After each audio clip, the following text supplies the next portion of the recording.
kita bicara khususnya Indonesia, Nah, akan boleh. kehilangan kedaulatannya. Boleh ceritakan Bang, itu tentang apa? Ya, tentang keputusan yang akan diambil oleh World Health Assembly, yaitu mengamandemen regulasi daripada International Health yang sudah mereka sepakati pada tanggal 1 Juni 2024. Oke.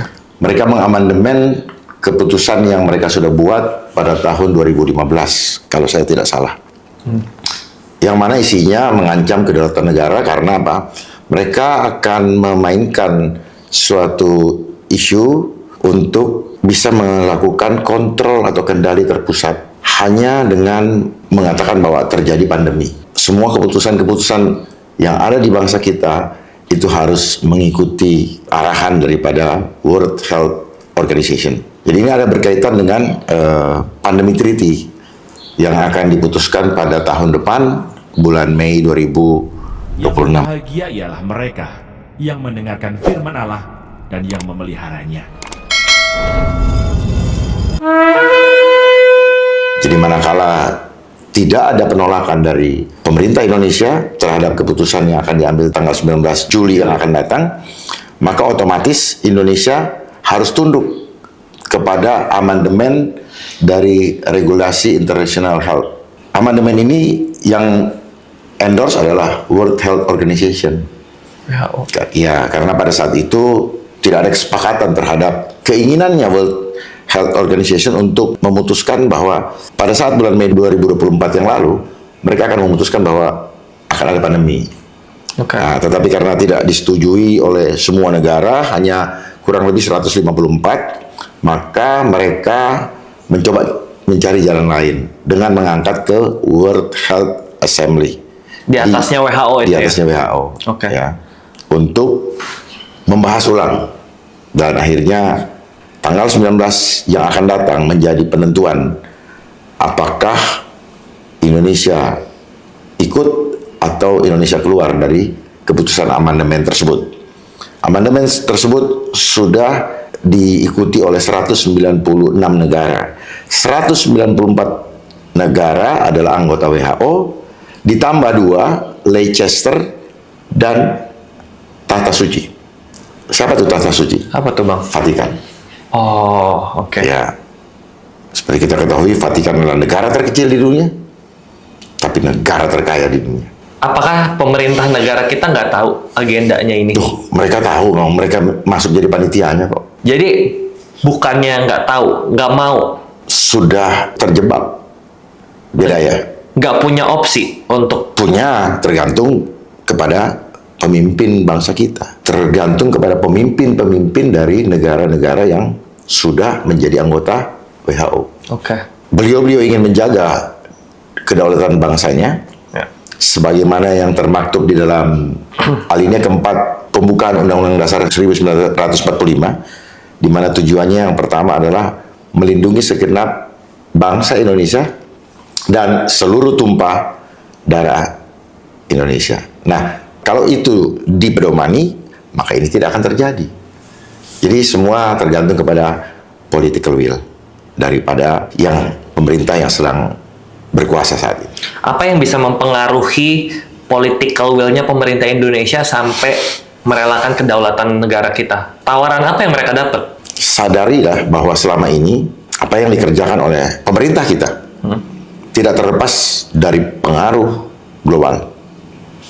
Pengaruh global karena dikendalikan lewat sistem. Seluruh agenda yang diinginkan oleh global sudah dijabarkan dalam program-program yang mungkin banyak yang tidak paham bahwa mengenai RPJP, Rencana Pembangunan Jangka Panjang. Ya, yang tentunya di manage atau diatur, dibagi tugas oleh satu lembaga ya, yang kita kenal dengan Bappenas. Ya, itu yang membagi hal-hal yang perlu dilakukan oleh setiap lembaga yang ada. Kalau di provinsi namanya Bapeda. Kira-kira begitu. Jadi dari sana, makanya banyak program-program yang kita pikir itu genuine, tapi kalau kita gali lebih dalam, sebenarnya semuanya endorse. Bahkan gratis gitu, Pak? Termasuk. Termasuk? Termasuk. termasuk. Oke Bang, sebelum kita Karena itu sudah ada di dalam agenda 21 sampai Zero. agenda 2030, bukan? oh Itu penjabaran. oke Ya, jadi agenda 21 sampai 2030 itu salah satunya pemerintah membesarkan anak-anak. Dan makan gratis adalah satu manifestasi simulasi dari tujuan tadi, bahwa hai anak-anak, orang tuamu sudah tidak bisa membesarkan kamu. Kami yang membesarkan kamu. Dan memang demikian adanya, karena kita lihat membanjirnya PHK, sulitnya ekonomi, sehingga orang tua tidak lagi mampu untuk menghidupi keluarganya secara penuh. Ya. Dan makin hari, makin lama akan merosot. Kenapa demikian? Karena dana yang harusnya berputar di masyarakat dikunci di suatu lembaga yang baru yang kita dengar merupakan konsorsium dari BUMN lah, oke ya, yang ada kata dana-dananya, ya, Danantara. Ya. Memang selalu propagandanya ini untuk itu, ini untuk investasi, Ya. betul. Tetapi rakyat Indonesia tidak bisa menunggu investasi. Tolong isi dulu perutnya. Investasi itu bisa dipikirkan dengan cara yang lebih cerdas, tidak seperti itu. Sementara kita tahu bersama, sumber daya alam dengan begitu mudah terbang ke luar negeri. Siapa yang menikmati? Rakyat? Tidak. Artinya apa? Beliau-beliau tidak pernah memikirkan nasib daripada generasi yang akan datang untuk menikmati besar dan indahnya, kayanya bangsa ini. Oke. Bang, saya mau tanya, mungkin Bang Dharma nggak suka sama pertanyaan ini, cuman saya harus tanyakan Bang, tentang sumber-sumber tadi Bang. Kayak Abang dapat informasi tentang tanggal 19 Juli mau ada menentukan amandemen di World Health Assembly. Yeah. Terus Mei 2026. Nah, Abang tuh denger info-info ini tuh dari mana Bang? Kalau itu bisa diikutin bersama, silakan saja buka di situsnya World Health Organization. Di situ mereka tiap hari rapat. Tapi kan agendanya tidak, yang agenda Abang sampaikan nggak disampaikan. Disampaikan. Cuman banyak orang yang tidak peduli, gitu. Karena orang sibuk dengan urusannya masing-masing. Karena dari dulu kita diajar untuk egois, mikirin kepentingan sendiri, bodoh amat dengan orang lain. Inilah awal mula terjadinya pecah belah ataupun adu domba. Tanpa sadar, ya, orang hanya mengejar kenyamanannya sendiri tanpa memikirkan bagaimana nasib orang lain. Itulah sistem kapitalis, sistem yang hanya menghormati orang-orang yang memiliki modal, seolah-olah orang yang memiliki modal lah yang berhak hidup di negara ini. Ya, kalau tidak punya modal, maka mereka modar.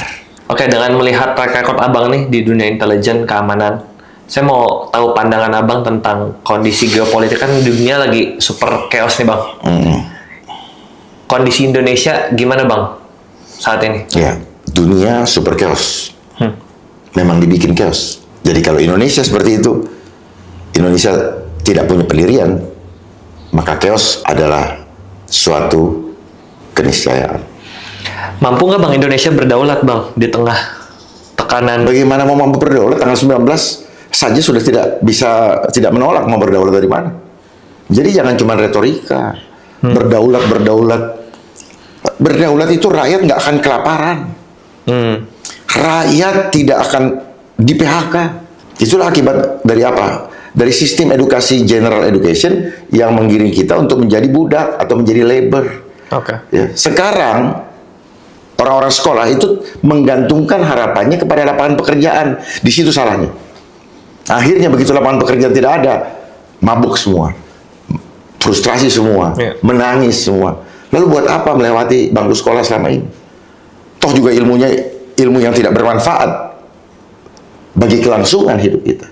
Hanya menjadi pengetahuan yang tidak bisa diimplementasikan. Oke, Abang ini banyak ngomongin tentang konstruksi berpikir kita dari dulu, kita semua udah diatur dengan salah nih. Nah, Abang banyak bilang sistem sekolah udah nggak benar. Terus termasuk gereja juga banyak yang Homo homini lupus kan? nggak benar. Nah, jadi kita ini harus gimana? Apakah harus nggak sekolah Bang? Perlu berpikir dulu kembali. Dari mana kamu berasal? Dalam konteks apa, Bang? Dalam konteks yang sesungguhnya. Oh, dari Sang Pencipta. Bagaimana prosesnya sehingga sekarang Brian bisa duduk di sini? Prosesnya. Ya, Ya, dia menciptakan kehidupan, ada orang tua saya melahirkan saya. bagaimana? Kenapa bisa lahir? Nggak bisa lahir, Ya. ya, ada hubungan intim, Oke. menghasilkan saya. Oke. Terus bagaimana kamu dipilih untuk Brian yang muncul dari sekian ovum yang dibuahi? Bagaimana dipilihnya? Ya, Ketetapan Tuhan? ketetapan Tuhan. Berarti Brian ada saat ini karena dia. Betul. Masih ingatkah sama dia? Ingat? Ingat. Kalau ingat dengan dia bahwa kita sadar bahwa hidup mati kita dikuasai oleh dia, bukan oleh dunia. Ya, itu betul. Ya, lalu kenapa kita ketakutan? Betul, saya sepakat. Nah, itu. Nah, di sistem yang kita lewati hanya ketakutan demi ketakutan yang ditekankan di dalam hidup kita. Karena ketakutan itu adalah alat kontrol untuk membuat kita selalu seperti ayam yang dikasih makan terus masuk dalam perangkap. Mengapa saya mengatakan bahwa edukasi yang selama ini kita lewati hanya untuk membuat kita menjadi labor atau pekerja. Oke. Nah, pekerjaannya dihilangkan, apa yang terjadi? Frustrasi yang ada. Ya, kita ditarik kepada frekuensi yang rendah, fear, guilty, dan akhirnya shame. Tapi apa artinya gak usah sekolah, Bang? Sekarang apa gunanya sekolah? Hanya cari sombong-sombongan supaya dibilang pinter, tetapi tidak bijak. Nah, Abang Dharma dulu sekolah nggak? Justru karena saya memahami ini, maka saya sampaikan supaya jangan lagi menjadi seperti saya. Jadi gini, sekolah dengan pendidikan dua hal yang berbeda. Oke. Sekolah pendidikan, orang menganggap itu pendidikan kan, sistem pendidikan. Tapi pertanyaannya pendidikan doktrinasi, bukan pendidikan kehidupan. Oke. Sementara kita ini orang hidup, jangan dibikin jadi orang mati. Dia hidup tapi mati. Kenapa? Jiwanya nggak hidup. Oke. Yang dihidupi cuma tubuhnya. Itulah yang terjadi di sistem edukasi general itu. Jiwanya nggak diisi, dibikin nina bobo, dinina bobokan jadi kopong. Oke. Akhirnya kita lari karena jiwanya kosong, lalu larilah untuk mengisi jiwa dengan apa? Dengan benda-benda materi. Pengen beli mobil, pengen ini, Ya, ya. pengen itu. Ya. Tapi begitu digebrak sedikit begini tentang kematian, tentang hal yang dia tidak bisa lihat, kelimpungan karena jiwanya dinina bobokan, tertidur. Oke. Makanya kenali jati diri. Oke. Jangan kita hidup seperti pohon kangkung, kelihatan hijau, merambat kemana-mana, ya, tetapi begitu digebrak tidak mampu untuk bangkit lagi. Makanya dibilang jati diri. Kenali jati diri. Sekolah tidak membuat kita mengenali jati diri kita. Kenapa disebut jati diri? Ngulik dong. Supaya seperti pohon jati. Oke. Pohon jati itu apa? Batangnya solid. Kenapa? Karena dia kepenuhan Roh Kudus. Di sekolah, adakah Roh Kudus memenuhi kita? Tidak. Roh, angka. Ya, ngitung mulu. Ngitung terus. Akhirnya apa? Tuhan punya kuasa pun kita hitung. Kalau enggak. Dan orang yang ada di bangku sekolah hanya mengenal A sampai Z. Tapi orang yang mengenal Tuhan, dia infinity. Dia tidak mengenal batas. Tapi orang sekolah selalu membatasi kuasa Tuhan di dalam diri dia. Itu nggak bisa didapat di Nggak kalau ada. kita kita terdaftar di sekolah gitu. Nggak bisa, karena yang diisi cuma mind. Makanya dibilang mindset. Your mind already setting by them. Ya makanya kan banyak orang yang menganggap saya orang aneh. Kenapa? Karena saya sudah keluar dari settingan. Dari sistem dunia. Settingan. Oke. Saya keluar dari settingan. Saya tidak lagi textbook, tapi saya berpikir jauh lebih luas karena mendapatkan hikmat dari Tuhan. Tuhan sering berbicara di dalam hati kita. Tetapi kita abaikan. Kita ignorant. Denial dengan semua itu. Padahal Tuhan selalu berbicara.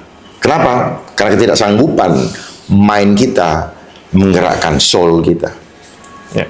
Sehingga dia tidak connect. tahu menolong baik, begitu diminta bantuan sama orang, ogah, jiwanya nolak. Karena apa? Karena yang diurus bukan jiwanya. Tubuh mau melangkah, siapa yang suruh? Mind atau soul? Kalau mind, dia berhitung. Tapi soul, dia lakukan seperti sedang melayani Tuhan. Beda ya? Oke. Beda ya? Oke. Saya tapi masih penasaran Bang. Nggak lupa Terus saya itu. tanya ya. Saya penasaran sistem dunia kan sudah berjalan seperti ini. Ada pendidikan. Nah, Abang bilang kan kita nggak boleh attach sama dunia nih. Kita mesti keluar dari sistem. Nah, jadi nggak mungkin kalau misalnya kita masuk sekolah tapi diimbangi dengan yang tadi Abang Tujuan bilang masuk tadi. sekolah apa? Dapat pendidikan? Pendidikan macam apa? Pendidikan yang membuat orang stres? Nah, bagaimana cara dapat pendidikan yang Pendidikan ideal? yang membuat orang stres? Apa isi pendidikannya? Boleh dicek sekarang. Apa isi pendidikannya? Oke. Apakah pendidikan yang bermanfaat untuk membuat dia mengenal Tuhan? Yang membuat jiwanya solid? Oke. Atau pendidikan yang membuat dia semakin tidak mengenal jiwanya? Sehingga dia tidak mengenal dari mana dia berasal? Oke. Banyak anak-anak yang tidak mengenal dari mana dia berasal. Oke. Adik masih bisa menjawab dengan baik. Tapi pertanyaannya, masihkah dia berdaulat di dalam kehidupan kita? Oh iya, berdaulat. Kalau berdaulat, kita ikut sistem sorgawi, bukan sistem dunia. Oke. Selama ini kita tidak menganggap dia berdaulat lagi, karena kita tidak paham. Gitu. Karena kita sudah dikuasai oleh sistem dunia. Oke. Tidak tahukah kamu berasal dari Tuhan, tetapi dunia ini dikuasai oleh si jahat. Si jahat bermanifestasi dalam sistem. Oke. Sehingga banyak di antara kita selama ini, termasuk saya, kita kena tipu daya. Oke. Dia bermain tipu daya lewat sistem. Makanya banyak yang selalu menyesal di belakang. Oke. Karena selalu bertanya mana datanya. Kalau kita balikkan zamannya Nuh, maka banyak yang akan menjadi korban daripada sistem. Oke. Karena Nuh menjalankan sesuatu yang tidak seperti dunia pikirkan. Oke. Ya, dia membangun bahtera di atas bukit dan tidak make sense. Gak masuk logika gue. Apa yang terjadi setelah itu? Penyesalan di belakang. Sesal kemudian tidak berguna. Oke. Nah, ini yang saya bagikan supaya hidup adalah pilihan. Dan pilihan adalah rangkaian keputusan. Rangkaian keputusan yang akan menggambarkan iman kita masing-masing. Iya. Gitu. Tadi Bang Dharma sempat mention juga rasa takut ya Bang, yang berusaha di-create karena itu alat Kontrol. kontrol. Bang Dharma tadi waktu kita ngobrol di belakang juga bilang kalau Yesus sempat bilang dia nggak kasih kita roh ketakutan, ya kan? Apa artinya seharusnya kita nggak boleh takut at all ya Bang? Harusnya gitu. Iya dong. Tuhan juga tidak suruh kita takutlah kan Tuhan sebenarnya. Deep respect. Ya. Jadi apa yang selama ini kita baca juga perlu ditelisik lebih dalam. Apakah Tuhan harus kita takuti? Tidak. Tapi yang dimaksud kalau kita belajar kepada akar Ibrani, di situ disebutkan deep respect. Ya. Jadi bukan karena takut, tetapi deep respect. Oke. Paham ya? Ya. Nah, deep respect hanya bisa bukan karena kita pakai sebagai informasi, tetapi jiwa kita sungguh-sungguh meresponnya.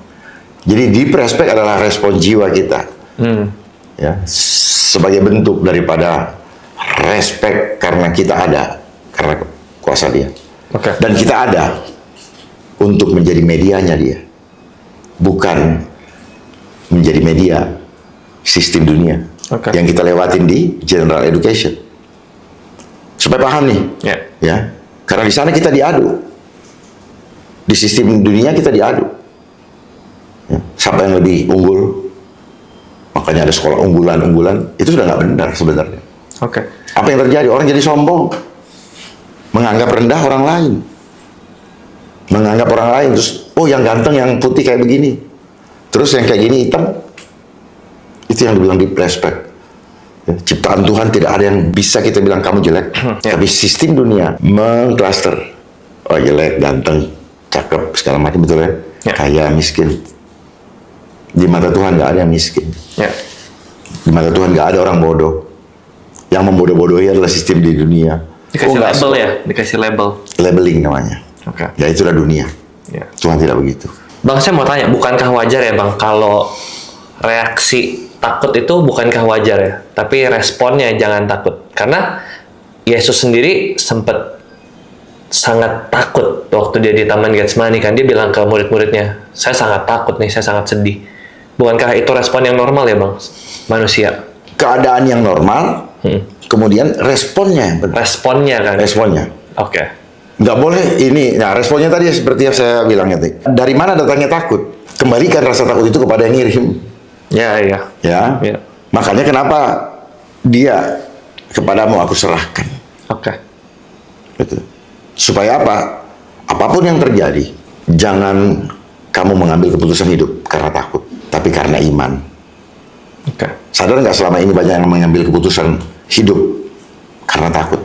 Ya. Takut nggak dapat jabatan, takut nggak bisa dagangannya nggak laku. Itu yang salah ya Bang? Itulah yang dibentuk Ya. oleh sistem dunia selama ini. Itu yang dibentuk di sekolah kok. Oke. Makanya kan dari sekolah kan sudah disuruh bersaing. Ukurannya apa? Angka. Dan angka itu yang dikejar. Oke. Termasuk orang bicara kayak begini. Bicara rating, bicara apa? Angka kan. Orang kejar uang, kalau nggak ada angkanya, dikejar nggak uangnya? Ya enggak. Enggak kan? Ya sudah. Sakit, gula darah sekian, angka. Apa yang nggak angka? Statistik, angka. Bohong semua padahal. Hanya untuk apa? Untuk membangun persepsi. Oke. Lewat narasi-narasi. Terciptalah tujuan daripada opini. Gitu. Oke. Karena elit global ini benar adanya, Bang. Saya mau tanya siapa yang pegang narasi sejarah, Bang? Karena di Indonesia, Menteri Kebudayaan kita, Pak Fadlizon, sedang mengkoordinasi proyek penulisan ulang sejarah Indonesia yang akan diwariskan ke generasi berikutnya. Padahal kemarin, Pak Fadlizon sempat bikin kehebohan nih, Pak. Bilang kerusuhan 98, pemerkosaan itu nggak ada bukti konkretnya, bahkan dia bilang itu rumor. Ya kan? Nah, dia sedang mengkoordinasi proses penulisan sejarah ulang, Mbak. Yeah. Pertanyaan saya, bagaimana kita, rakyat yang gak ngerti di dalamnya, bisa mengenali indikasi-indikasi sejarah yang mau dirubah atau untuk kepentingan seseorang atau anggota tertentu, Bang? Narasi sejarah saat ini itu dikuasai oleh yang memiliki sistem yang kita ikuti seperti selama ini.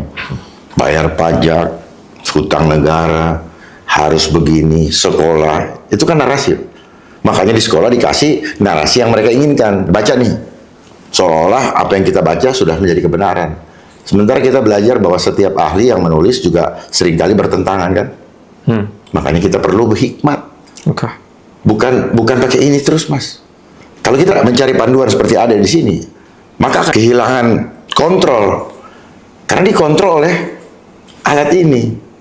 Coba kayak saya ngomong nggak pakai alat itu, ya, bisa kemana-mana signalnya. Jadi narasi itu betul dipegang oleh yang mengendalikan sistem dunia. Sehingga apa yang mau dibikin, nah bagaimana caranya tribute atau spread, ya pakai media. Media siapa yang menguasai? Mereka. Itu satu hal. Kemudian buku. Siapa yang mampu mencetak buku untuk dibagikan ke seluruh dunia? Kalau bukan mereka yang punya uang. Oke. Ada yang nggak bisa menuliskan itu. Dan kalau ada yang menuliskan di luar yang mereka mau, yang ada apa? Di ban. Sama seperti YouTube, banyak yang di ban, ini segala macam. Karena mereka tidak mau kebenaran sejati itu membuka wawasan sehingga jiwa-jiwa banyak yang tercerahkan. Kembali kepada apa yang disampaikan tadi mengenai Menteri Kebudayaan ya, yang akan melakukan penulisan ulang atau bahasa kerennya ini revisionisme sejarah. Oke. Kenapa Zionisme? Revisionisme. Revisionnya ada Zionnya. Revisionisme. Oke. Dari mana dia belajar bahwa ini bisa ditulis ulang? Ya pasti dari guru-gurunya. Ya pasti dia mencontoh. Dia bukan orang yang pertama.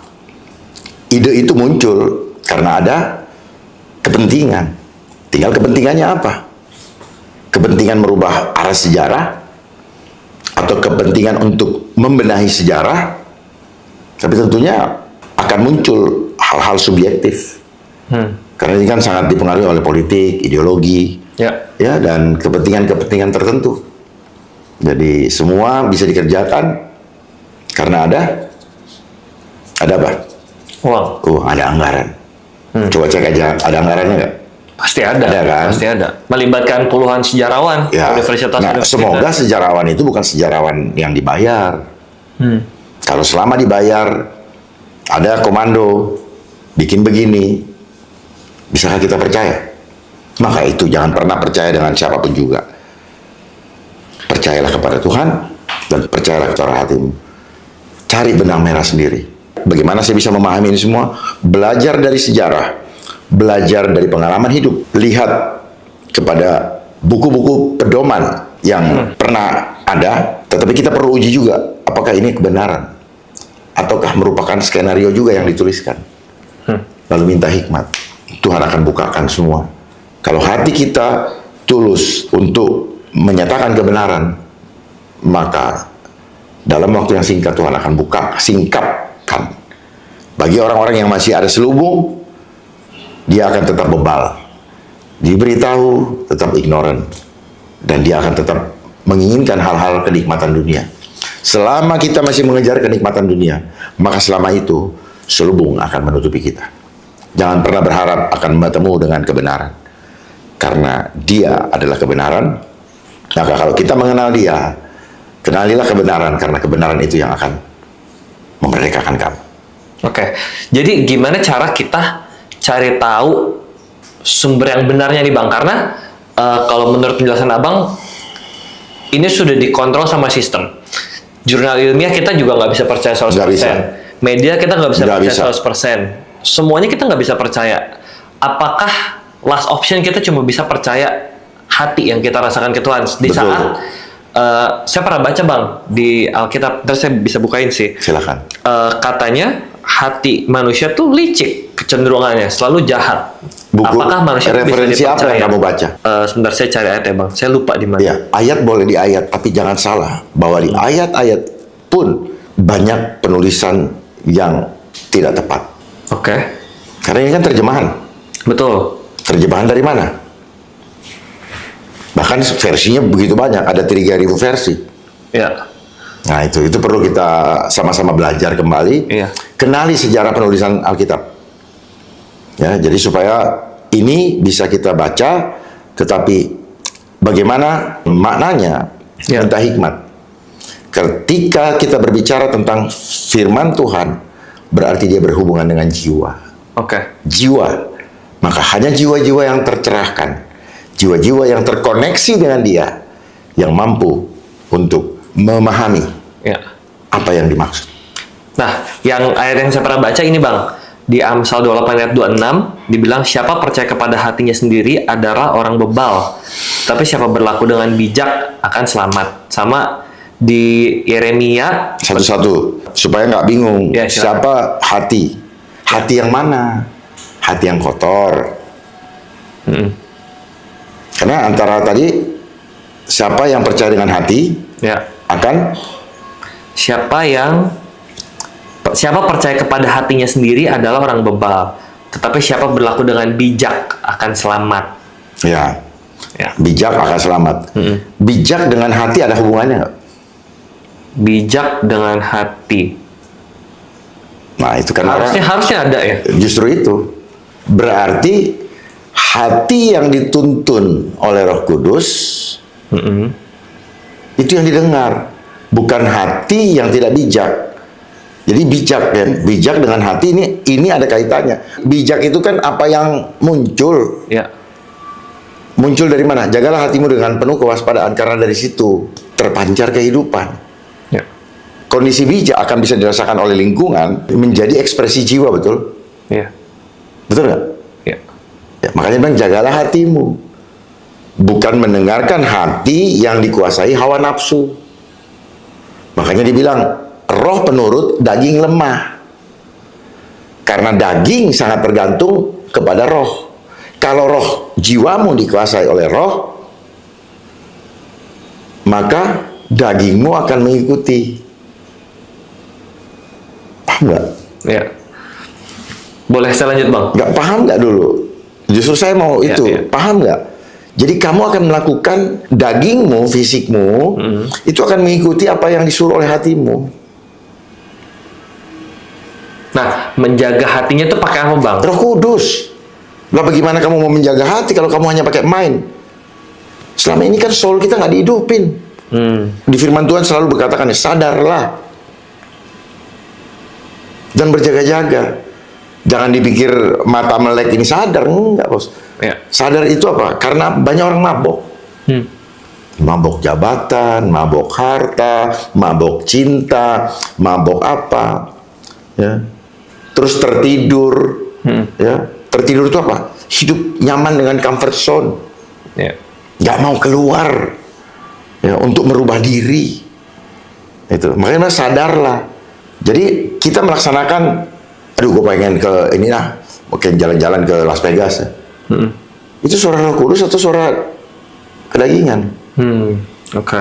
Nah, kalau suara Roh Kudus, maka ngapain ke sana? Ngabisin duit. Mendingan duit ini kita bagikan bagi orang yang memerlukan. Kan gitu. Ya. Nah, dari situ aja udah nggak bijak. Ya. Jadi pintar itu, ya, di sekolah itu kita tidak dapat apa? Bijak dan terampil. Oke. Bicaranya main terus diisi sampai mabok. Akhirnya apa? Tong kosong bunyinya nyaringnya itu. Ya. Paham ya? Ya. No action talk only. Itu sebenarnya tong kosong bunyi nyaring. Kalau Bapak Presiden bilang omon-omon, Ya. kita adalah generasi yang selama ini omon-omon doang. Nothing to do. Too much ini talk. Ya, too much talk. Tetapi tidak pernah merealisasikan apa yang diomonginnya. Padahal kita harusnya walk the talk. Oke. Lembaga sekolah, saya bilang itu, saya nggak mau pendidikan, hanya ngajarin kita banyak ngomong. Makanya lebih banyak orang berpidato untuk pencitraan, latihan gaya public speaking, untuk mempersona, padahal itu adalah bagian daripada pencitraan. Ya. Makanya orang bilang, ngomong aja, janji sama gue begini. Makanya banyak orang bilang, sakit loh gue digituin. Dia bilang, kutipu kau. Makanya orang bilang, sakitnya tuh di sini. Itu. Makanya kan orang dilatih untuk belajar speak. Oke. Itu. Dan mulut ini, kenapa bisa memperdaya orang? Oke. Kenapa bisa memperdaya orang? Mulut ini Iya, ada kuasanya ya, Bang? ada Perkataan. kuasanya. Kenapa perkataan punya kuasa? Apa nafasnya Allah? Yes, nafasnya Allah. Kalau nggak ada nafas, nggak ada kuasanya. Artinya apa? Tuhan bersemayam di dalam diri kita. Paham ya? Oke. Makanya hormati nafas itu, karena Dia ada di situ. Makanya perkatakan hal-hal yang memberkati, bersyukur, deklarasikan keberanian-keberanian ilahi, divine warrior. Supaya apa? Supaya memberkati banyak orang. Jangan nakut-nakutin orang. Sistem dunia nakut-nakutin orang. Menteri ini ngomong nanti akan begini-begini. Terus ngapain lu ada di sini? Kalau kayak gitu mas suruh aja Brian. Bisa lah Brian. Karena mereka udah pegang skripnya. Skripnya untuk nakut-nakutin. Memang agendanya agenda nakut-nakutin. Gitu. Oke. Tapi dia manifestasikan supaya betul-betul jadi takut. Kesulitan ekonomi. Apa yang terjadi? Dengan kesulitan ekonomi, banyak orang akan menjual harga dirinya. Oke. Dan meninggalkan imannya. Semua demi apa? Demi food. Makanya the first temptation is food. Oke. Paham nggak? Ya. Jadi percaya sama hati. Ketika jiwanya dipenuhi oleh Roh Kudus, kalau bahasa Indonesia jati diri, jiwanya tuh kayak jati gitu, Ya. kompak, solid. Oke. Makanya dia bilang bersatu dengan tubuh Kristus. Itu namanya jiwanya, spiritnya blended. ngeblend, maka nggak usah tanya, oh suara hatiku perlu didengerin nggak? Nggak perlu, karena udah solid gitu loh. Kenapa tadi disebutkan di situ? Karena mau mengingatkan hati-hati dengan suara hati, gitu. Karena banyak orang bilang kayak gini, kamu udah punya istri belum? Belum Bang. Nah, udah punya pacar? Belum. Belum.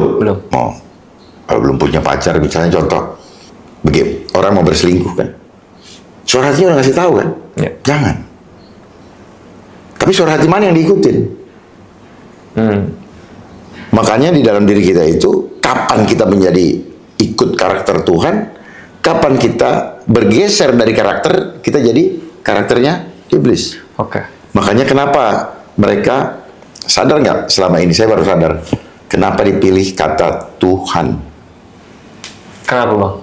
Kenapa bahasa Indonesia memberikan penyebutan kepada Sang Pencipta menggunakan huruf Tuhan? Kenapa tuh? Gitu. Karena bergeser sedikit, kita jadi hantu. Tuhan tuh gitu ya? Iya. Oh, oke. Terus sebutin 2 kali, makanya nggak boleh lebih dari 1 Tuhan. Harus Tuhan yang Esa. Karena kalau kita lebih sekali aja, jadi apa? Apa yang lebih dominan? Hantu ya? Hantunya. Oh, saya sekalian mau nanya Bang. Abang kan, saya tontonin podcast. Nanti orang bilang, oh ini apa cocokmologi. Makanya belajarlah berpikir kritis. Ya. Ya, supaya kita tahu akarnya kenapa. Karena setiap nama, setiap istilah itu dibangun, Ada simbolismenya ya Bang? ada simbolismenya. Oke. Saya juga mau tanya nih Bang. Abang kan suka kasih tahu banyak singkatan-singkatan tuh Bang. Yang chip, busy, Ya. virus, viral. Ya, Nah, itu Abang tuh saya kasih konteks sedikit ya Bang. boleh. Jadi ada Bang Dharma sempat bilang katanya chip itu cellular hybrid internet protocol. Terus protokol itu proses total control. Viral itu virus for all. Virus itu vibration of us. Jadi kita yang kasih lewat vibration. Ketakutan atau enggak. Perkataan. Ya. Itu. Nah, saya mau tanya, Abang nih ini abang yang kira-kira hikmatnya Abang atau Abang sempat dengar dari orang lain? Enggak. Abang coba Saya predict sampaikan. sendiri. Ya. Oke. Makanya kan orang suka bilang vibe. Bad vibe, good vibe. Oke. Sebenarnya kan dari situ kan kita bisa tarik. Oke. Apa sih yang disebut dengan bad vibe, Ya. good vibe? Ya itu vibration. Oke. Vibe itu kan vibration. Jadi maksud Abang kayak kita kasih rasa takut gini ya. Itu vibration ya, yang bisa nular. Ya bahkan kamu diam aja kamu bisa nularin saya. Virus. Ya. Vibration of Ya. us. As itu apa? Masing-masing kita bisa menularkan kok. Ini pengetahuan spiritual sebenarnya. Oke. Karena ketakutan itu sendiri spirit. Oke. Setuju tidak? Ya, saya setuju ketakutan itu roh. Memang Yesus spirit. bilang. Ya sudah. Lalu kenapa kita ditakut-takutin? Oh, ditakutin cuma dengan gambar, data, omon-omon. Terus karena dia memegang suatu lembaga yang membidangi itu, Ya. kita dipaksa percaya. Ya. Kalau nggak percaya dimarahin. Ya. Marahin lagi. Nah, karena orang takut dimarahin. Ya udah oke, aku percaya. Jadi memaksa sesuatu yang kita tidak percaya, batin kita bilang enggak, ini something wrong. Oke. Nah, terus kemudian tanya sini, kamu percaya nggak? Iya percaya, pada gue dimarahin. Oke. Gitu. Makanya orang pada pakai masker kan. Oke. Takut dicerca oleh lingkungan kan, takut didenda kan. Saya juga sempat nonton podcast Abang, katanya Abang juga berhentinya juga karena Abang nggak mau pakai masker ya Bang? Saya nggak mau pakai masker dan Dari saya kepolisian. sampaikan mereka sebenarnya itu karena gara-gara viral. Ketika saya diundang di satu gereja di daerah Depok atau Bogor, saya lupa itu, Oke. Kabupaten Bogor, saya diundang terus saya menyampaikan itu, boleh pakai masker, bukan karena takut. Oke. Terus kemudian Twist. dipotong-potong, gitu. Oh, jadi kayak kampanye nggak usah pakai masker. Ya, gitu, saya bilang COVID. gini, silakan ikutin anjuran. Oke. Anjuran kan, Ya. bukan paksaan. Ya. Artinya, boleh iya, boleh tidak, Oke. gitu. Oke. Tetapi jangan pakai karena rasa takut. Ya. Karena rasa ketakutan itu biar kamu masuk ke lemari besi, takutnya kan di sini, Bos. Ya. Takutnya bukan di kanan kiri, di sini. Ya. Gitu. Jadi kalahkan dulu ketakutan. Oke. Maka setelah itu kamu akan sadar tentang kebenaran bahwa hidupku ditentukan oleh kuasanya. Hidup matiku tergantung kepada sistem surgawi, bukan sistem dunia. Poin abangnya bukan maskernya, tapi rasa takutnya ya. Oh iya dong, itu karena spirit. Oke. Karena kita berbicara firman, bicara spirit dong. Oke. Bicara jiwa. Ya gitu. Tetapi karena itu bahaya untuk membangkitkan kesadaran orang dan merugikan bisnis masker dan hal-hal yang lain lah. Nah, akhirnya ya alasannya dianggap tidak mengikuti kebijakan. Ya, ya. Saya mengikuti kebijakan surgawi, bukan kebijakan dunia. Kenapa? Karena nafas saya diberikan bukan oleh sistem dunia. Ya. Jadi dunia jangan takut-takutin saya. Oke. Ya, siapapun dia. Ya. Karena hidup mati saya, nafas saya dia yang kasih. Di dalam Alkitab disebutkan. Makanya saya bilang hati-hati baca Alkitab. Di dalam Roma 13 ayat 1 disebutkan setiap orang harus tunduk kepada pemerintah. Itu namanya deception. Padahal Itu deception jadi itu salah. salah. Oh, jadi oke, ini menarik Bang. Jadi menurut Abang, Alkitab yang kita punya hari ini Saya mau tanya, siapa yang tulis? yang tulis. Fadlison bisa nulis kok. Siapa yang nulis? Saya mau ngajak supaya cerdas nih. Supaya menemukan sendiri, supaya jangan dari saya.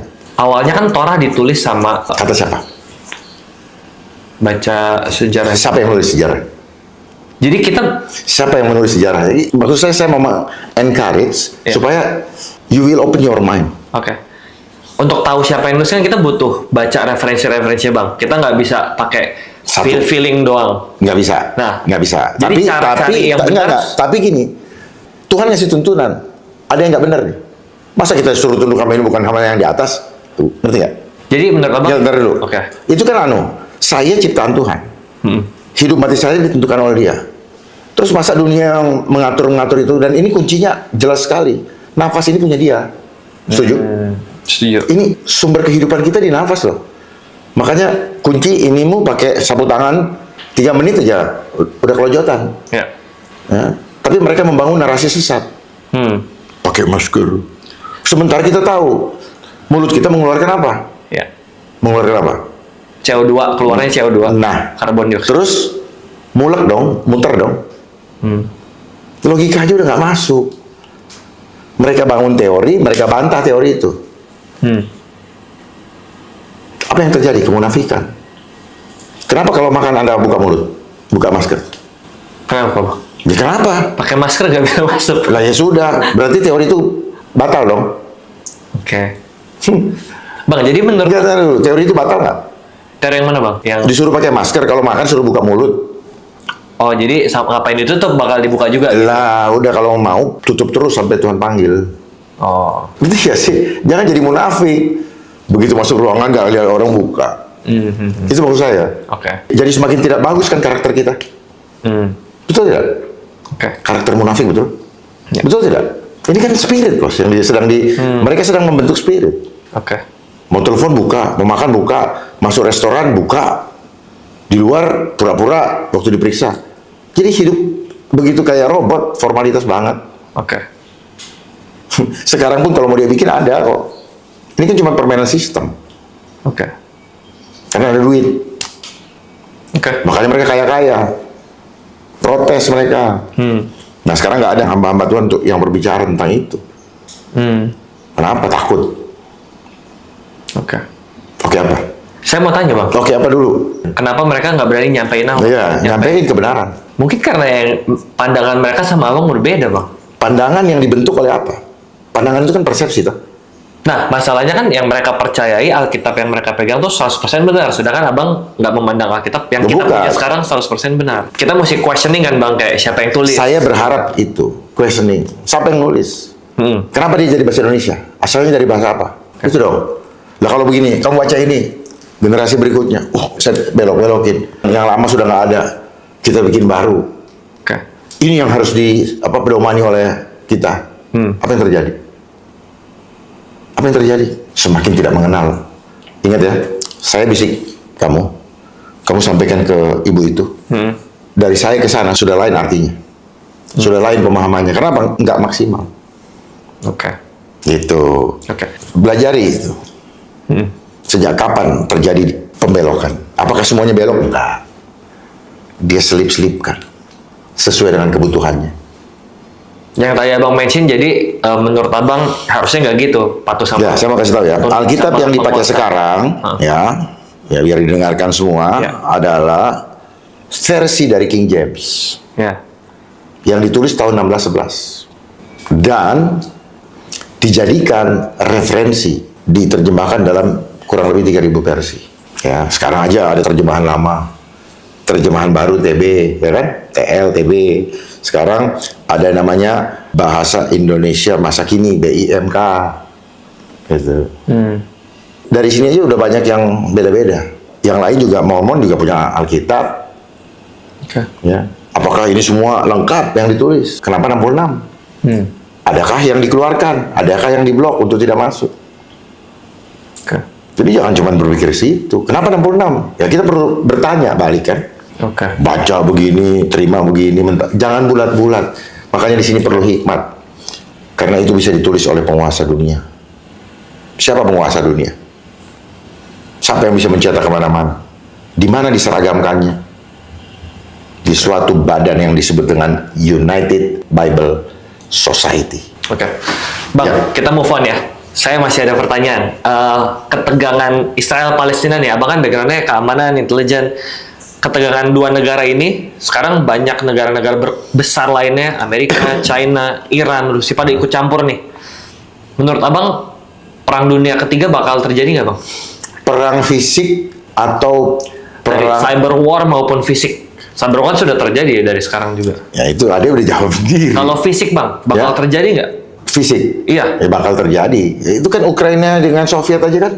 Tapi pertanyaannya, apakah itu terjadi dengan sendirinya? Siapa yang paling diuntungin bang? Apakah itu terjadi dengan sendirinya? Enggak, Han. Tidak. Ya. Berarti ada yang menskena, Skenario kan. Siapa bang? ya. Ya kembali lagi, siapa yang membuat narasi dunia ini? Mereka lah pemodalnya. Oke. Nah, hidup ini seperti ada peran protagonis, antagonis, dan tritagonis. Gitu. Ya. Ya, ada skripnya, ada sutradaranya, Ya. ada produsernya, ada pemodalnya. Mereka pakai layering. Makanya kejahatan pun selalu pakai layering. Ada lapis kemampuan, lapis kekuatan. Semuanya pakai layer. Supaya tidak terbongkar atau tidak ketahuan siapa sih yang mengendalikan. Oke. Gitu, Pak. Termasuk perbankan semua. Oh, kemarin juga ada ini bang, aplikasi WorldCoin bang, sempet ngikutin nggak bang? Tahu. Iya. Jadi kemarin teman-teman ada aplikasi WorldCoin yang Iya. baru bulan Mei ya, bulan Mei. April kalau nggak salah. Ya, itu buka kios gitu aplikasinya, terus scan Iming-iming. retina mata dikasih duit. Iming-iming. Ya, banyak yang datang cuma scan dan pulang. Itu juga part of their agenda kali ya. Soalnya Kementerian Kominfo kita, Mbak Mutia Hafid, ditutup, diundang orangnya juga nggak dijelasin bisnis modelnya apa. Itu juga part of it kali bang ya. Memang. Itu Ya. kan bagian daripada pengumpulan data. Ya, Ya, cuman itu bicara biometrik mata kan. ya. Ya. Dan kalau dijual itu mahal. Jadi kalau dia kasih uang 500.000, dia jualnya mahal. Ini adalah untuk dikumpulkan dalam sistem digital. Gitu. Sama dengan aplikasi Peduli Lindungi. Ya, Sama dengan aplikasi Satu Sehat. Kan aplikasi Peduli Lindungi kan berubah jadi Satu Sehat. Itu. Ini semua yang saya tadi bilang, benang merahnya adalah menuju kepada total control oke. yang dikendalikan oleh sistem digital. Oke. Gitu. Clear nggak saya ngomong? Clear. Saya ngerti yang abang jelasin. Jadi di dunia ini gak ada yang bisa kita percaya. Gak ada. Selain Diri kita, Tuhan, don't trust anybody. Itu prinsip orang intelijen. oke. Karena kamu bisa datang dengan wajah kayak domba, tapi hati kamu serigala. Oke, abang tadi makanya tuker air ya bang. Itu Iya. bentuk kewaspadaan ya. Ya artinya mungkin saja kamu nggak tahu, Bukannya abang mencurigai, tapi mungkinnya saya nggak tahu juga. mungkin kamu nggak tahu. Oke. Ya, karena bisa mereka menyelinap di sekitar kita. Bang, ini pertanyaan. Karena mereka bekerja secara shadow. Oke. Oke. Gitu. Pertanyaan konyol saya bang, kan abang tadi bawa air sendiri bang. Saya boleh minum ya? Boleh silakan bang. Itu airnya abang ngambil dari mana bang? Dari tanah. Iya, abang ngambil air tanah.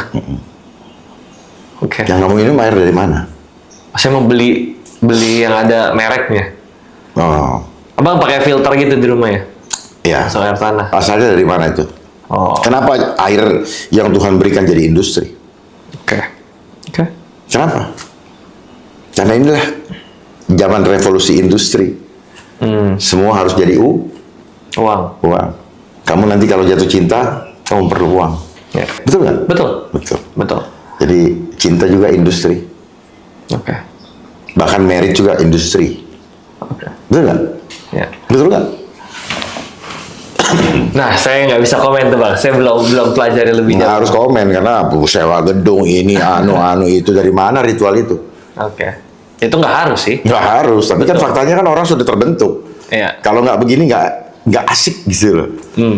Nggak keren. Tapi jadi salah kah Hah? kalau itu dilakukan? dampaknya yang jadi salah. Oke. Wah, nyari duit susah, pinjam ke Oh, sana. oke. Terus apa yang kita dapat? Oke. Ya. Tetapi ada dorongan seperti itu. Nggak gitu nanti dari keluarga satu pihak merasa, waduh gimana nih? Ya. Ini kan kebanggaan kita. Bicara kebanggaan semu jadinya kan gitu. Ya, Padahal saya setuju, Bang. perkawinan itu adalah hubungan dengan Tuhan. Perjanjian dengan Tuhan. Buktinya banyak yang sewanya gila-gilaan sampai puluhan miliar. Cerai itu. Ya. Apa yang jangan cari? Betul. Jadi makanya jiwanya yang penting dulu. Oke. Bang, perkara COVID kan kita udah belajar dari COVID yang kemarin nih, pandemi. Apanya yang kamu pelajari? Saya dengerin podcast abang nih banyak. Kita nggak boleh takut-takutin, nggak boleh percaya sama skenario yang mereka bikin. Memang iya. Dan lain-lain. Nah, kan abang bilang 2026 dan 2019 tanggal 19 Juli ini nih 4 hari lagi dari hari ini dari World Health Assembly merencanakan hal yang mirip-mirip nih in the future. Pertanyaan saya Bukan mirip-mirip, lebih ya. lebih. Nah, pertanyaan Lebih saya total. kita harus gimana bersikapnya menghadapi di saat pemerintah mewajibkan terus semua diatur kayak COVID kemarin, bahkan ini lebih, kita harus gimana? Pertama, bersuara dulu dong. Semua himbau seluruh rakyat untuk berani bersuara menyatakan kebenaran. Kasih tahu, nggak usah takut-takutin kita deh. Oh, di undang-undang yang abang sempat mention? Ya nanti dulu maksudnya apa? Kita sama-sama nih Ya. ngomongin, Pak nggak usah nakut-nakutin kita deh, kita nggak takut kok. You maunya kemana juga kita tahu kok. Paling duit juga yang lo ambil. Mereka kan cuma mikirin duit. Pura-pura itu mikirin kesehatan rakyat. Pura-pura salus populis suprema lex exto. Keselamatan rakyat adalah hukum tertinggi. Itu kan waktu COVID mereka ngomong gitu. Padahal yang mereka mau hancurkan apa? Kebutuhan jasmani dan jiwa. Sekali dayung 2-3 pulau terlampaui. Duit dapat, jiwa orang melayang. Karena tidak adanya uang, orang stres. Dikurung di rumah, orang stres. Kebosanan itu membuat penyakit loh. Akhirnya apa? Ya udah terima vaksin. Habis gimana? Kalau saya nggak gini, saya nggak bisa begini. Paham nggak? Ya. Jadi mereka bikin trap, bahasanya persyaratan, untuk menjebak iman-iman kertas, Oke. iman-iman kaleng. Dan selama ini kan iman hanya iman di atas kertas. Jadi habis bersuara harus gimana bang? Sampaikan, hei Pak Menteri, nggak usah nakut-nakutin kita deh. Gitu. Tapi kan ada undang-undangnya bang, kalau Ya bukan. nggak ngikut Ya, di penjara. Ya sekarang makanya hidup itu pilihan, bos. Nggak bisa kita mengikuti mereka. Kalau kita mengikuti mereka berarti kita memperkuat ekosistem yang sedang mereka bangun. Jangan ikutin. Bangun ekosistem, pertahankan ekosistem yang free will. Gitu loh. Hidup mati kita nggak lama kok. Tapi keputusan hidup kita di dunia itu menentukan dengan Tuhan. Buat apa kamu dapat dunia tapi jiwamu binasa? Siapa yang mempertahankan nyawanya, dia akan kehilangan nyawanya. Tapi barang siapa kehilangan nyawanya karena mempertahankan iman kepadanya, dia akan memperoleh kehidupan yang kekal. Life is choice. Makanya kalau kita sudah tahu kebenaran, mati sekarang besok samanya. Tapi lakukan segala sesuatu untuk mempermuliakan dia, bukan permuliakan orang-orang di dunia. Apa yang kamu lakukan selama ini? Apa yang saya lakukan selama ini? Mari kita koreksi diri. Tidak ada gunanya semua. Semua akan dimakan ngengat. Kita akan tinggalkan semua. Ketika kita masuk ke lubang 1x2, semua kita tinggalkan. Ketika hati kita terikat dengan dunia ini, itulah yang membuat kita ketakutan. Kenapa ketakutan? Karena kita tidak mengenal dia. Bahwa kembalinya kita, justru kita bertemu dengan dia, muka dengan muka. Kenapa kita harus takut? Oke. Dan hidup kita akan dipelihara. Semua fasilitas akan diberikan sepanjang kita menjalankan assignment dari dia. Sebagaimana yang tertulis dalam Yeremia 1 ayat 5. Sebelum kamu berada dalam kandungan, aku sudah mengenal engkau. Dan ketika kau berada dalam kandungan ibumu, aku menetapkanmu dan menguduskanmu. Aku menguduskanmu dan menetapkanmu menjadi nabi bagi bangsa-bangsa. Menyuarakan kebenaran, menyuarakan suara hatinya Tuhan. Itulah disebut loudspeaker. Makanya loudspeaker belajar dari teknologi yang ada di dalam 1 mulut kita. Samuel pasal 10. Lalu Samuel mengambil buli-buli berisi minyak, dituangnyalah ke atas kepala Saul, diciumnyalah dia sambil berkata, "Bukankah Tuhan telah mengurapi engkau menjadi raja atas umatnya Israel? Engkau akan memegang tampuk pemerintahan atas umat Tuhan, dan engkau akan menyelamatkannya dari tangan musuh-musuh di sekitarnya. Inilah tandanya bagimu bahwa Tuhan telah mengurapi engkau menjadi raja atas miliknya sendiri.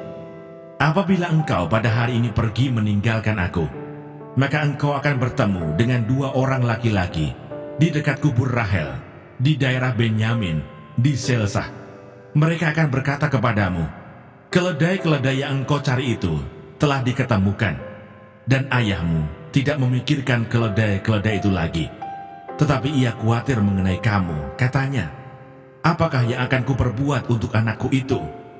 Dari sana engkau akan berjalan terus lagi, dan sampai ke pohon Tarbantin Tabor. Maka di sana engkau akan ditemui oleh 3 orang laki-laki yang naik menghadap Allah di Betel.